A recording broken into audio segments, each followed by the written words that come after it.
See, this is one question I want to ask you as a business, as a property investor. You see, in Nigeria, you were born in Benin. I was born somewhere in Delta State, close to my hometown. Iseluku. That's where I was born. Now, I know one thing we do in Africa, in Nigeria in particular. People who live in the cities and have a little money, yeah, they go back home to build mansions, and the house they built, the mansions, they never live there. They go there maybe twice a year and spend maximum 30 days a year in that mansion. For me, it's a waste of resources. So for you as a business person, give my audience a case, a business case, why they should not go to the village and build that kind of massive properties in the village where no one lives and uses the property. So give us that case. Why? Great question. Thank you so much, Ekene, for that. I'm going to come with from three angles on this. Okay. And I'm going to start internationally, and I'm going to go to the state level, and I'm mostly going to end at the village level. Okay. I'll give a very simple example. I'm born Nigerian. The very first couple of years I live in this country, the mentality that I had was this here, Britain, this country I live here, from my mother, from my brothers, was here is not home, right? So here is not home. You're not going to live here. You're going to come back home to live. That was number one. Number two was, even I remember, like I said, my father married 7 wives. My wife is not Nigerian, right? Okay. But the truth is, I'm Benin boy. I'm a Benin man. Yes. Benin boy. My mother, yes. my parent will say to me, "Oh, your wife you married is not Nigerian. Not Nigerian, in a different country. So whatever you have in that country, it's not yours. It's what you have at home. That is at home." So we've been given the wrong orientation right from the moment we're born, all through to the way we become adults, and we've adapted that same mentality, and a lot of people have not broken away from it to become independent, to creating a path for themselves. And it's quite important that we need to discover our purpose. Who are you? Are you living your life based on what your parents told you was correct, and you just went through that process, or you actually never questioned? I'll give an example again. I personally, here in England, I don't own a house in Nigeria. Okay. I don't even own land in Nigeria, but I used to.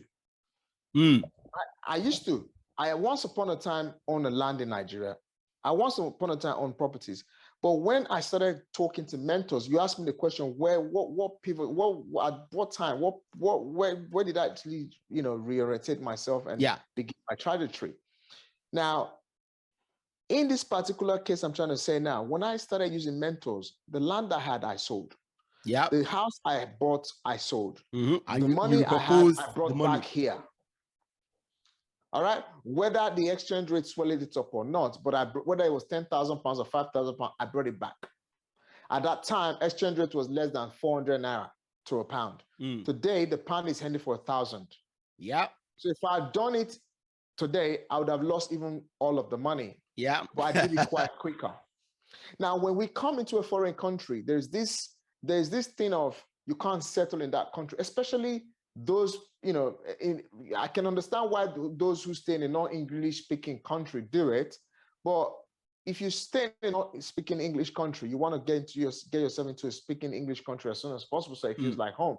So I could speak from the perspective that we both live in an English-speaking country where we don't have to learn some certain patterns or languages. So I sold those houses, brought them back, sold those houses, brought the money back here.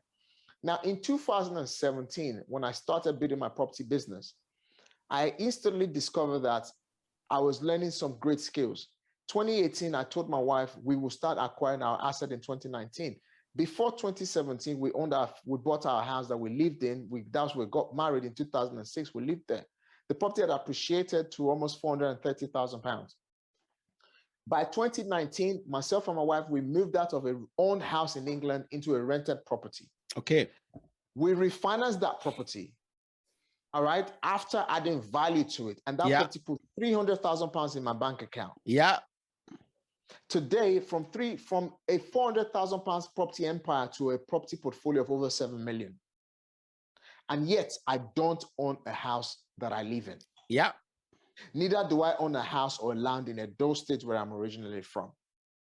So now, let me now relate it to your question. I think I can be rude about this.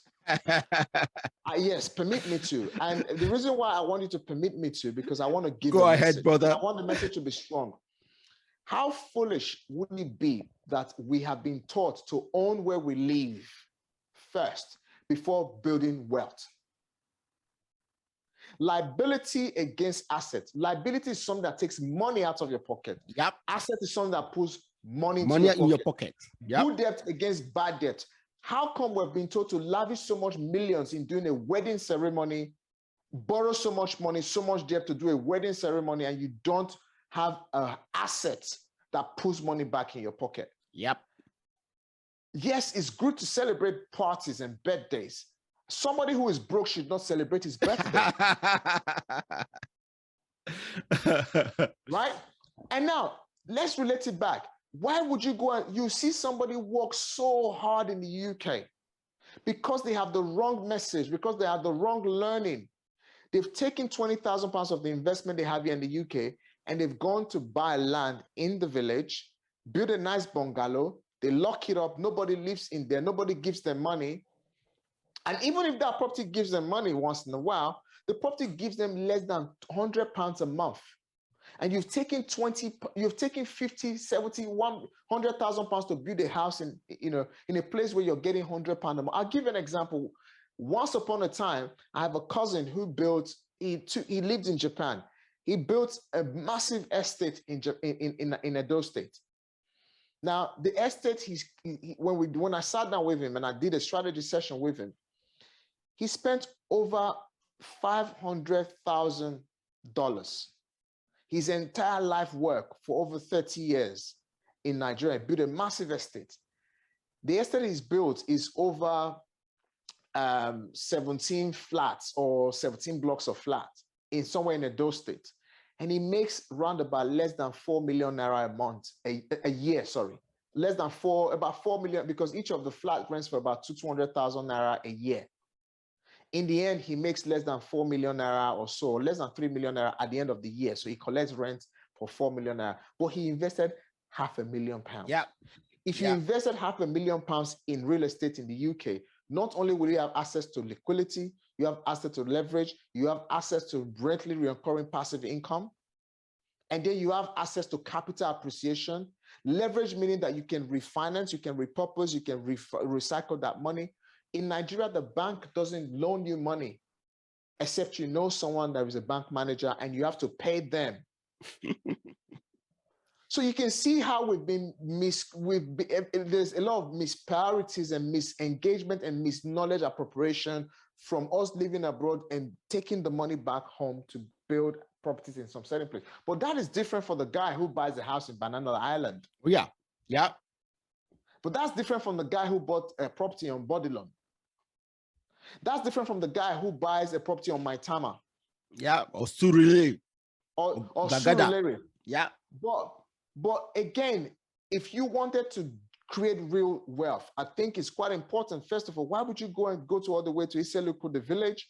You build the massive house that you sleep in twice a year. You've tied down, and most of them spend millions in building these houses, millions, yeah, 200 million to build this marble, gold plates, and all these have house. Some of them will even have houseboys, house girl in there, and they're every month. So you see some say, "Oh, I broke this month. I need to pay my house girl, my driver, my this, my that." It's just mispriorities. Yeah. So I'll give you an example for myself. I just said to you just now, I don't own the house that I currently live in the UK, but I have a rent roll that is quite decent month in, month out. Across my entire organization, we do quite decently on a yearly basis. All right. And every single month, I don't have to ever work a day in my life because I made a strong decision in 2019 to move out of the house that I own. And one of my properties pays me at least £3,000 net a month. That's just one property. So I don't ever have to work. My wife doesn't ever have to work. And I just keep spinning that wheel. I can spin that wheel to where we're generating £100,000 a month. I can spin that wheel to where we're generating £50,000 a month. I can spin that same wheel until we're generating $20,000. All the different figures. But I could have been so stupid and so foolish if I took that money and quickly went to Local to build a mansion. Yeah. A mansion that I'm never going to live in. So I think we've been told the wrong things and we've adapted that wrong way of living. You know, we've adapted so many things that are wrong, but are indirectly correct. I think the word wealth creation as well, it's not something a lot of people have become quite comfortable with. So yeah, if you're making such decision right now and say, okay, you live here, you want to take your money back home to go and build a mansion, it's because you don't know where you live in the society you live in. England, the Bank of England has just increased the interest rate to 3%. Yeah. Okay. Lending rate probably is going to go to about 7%. In Nigeria, the Central Bank of Nigeria's interest rate is over 25%. Yep. And the cost of borrowing in Nigeria is very expensive. You pay confession costs, you pay all these different fees. And plus, you have to know somebody in the bank for you to get a loan. So in the UK, you only need to talk to the computer of your credit score and you get a loan in your bank. So why would you build in an economy, all right, that it's very volatile, or rather build an economy that's stable? People talk about the current recession at the moment. I laugh because I know where I'm coming from.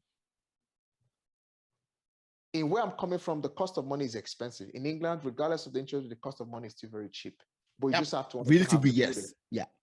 So at the end of the day, it's just that our people don't educate themselves enough.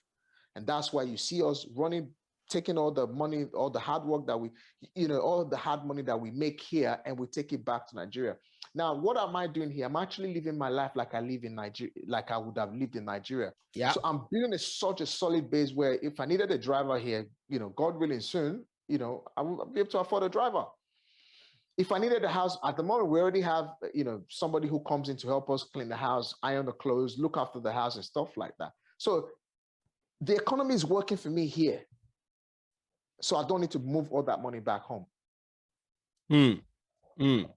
Well, thank you for that. We actually need to re-educate ourselves, okay? Because both here and in our cities back in Africa, because we are doing so many things wrong and misappropriating the little money we have. We don't use it to create wealth. That's why many of us, we work for 30 years and yet don't have anything to show for it. Yeah, a lot of Nigerians here in this country are actually multi-millionaires, but they haven't discovered it. Yeah. A lot of Nigerians, they work hard in this country. A lot of foreigners, they work so hard, but they didn't discover it because you know why?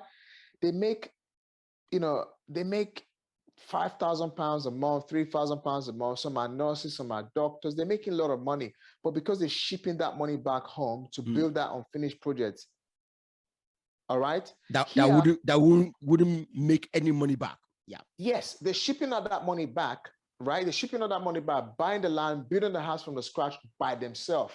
Whereas, if you had a £70,000 savings in your account, I need to buy a house of £200,000 right now. You only needed 25% of that money to buy the asset. Yeah. And that asset, the bank is going to give you the rest of it. You're going to pay the bank some little chunks of it. You're going to keep some for yourself, and you can spin that way over and over again. Yep.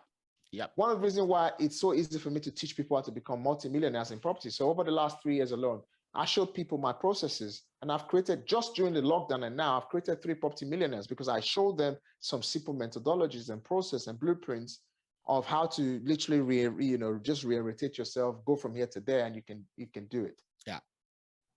Yeah. Well, thank you for that. Thank you for that.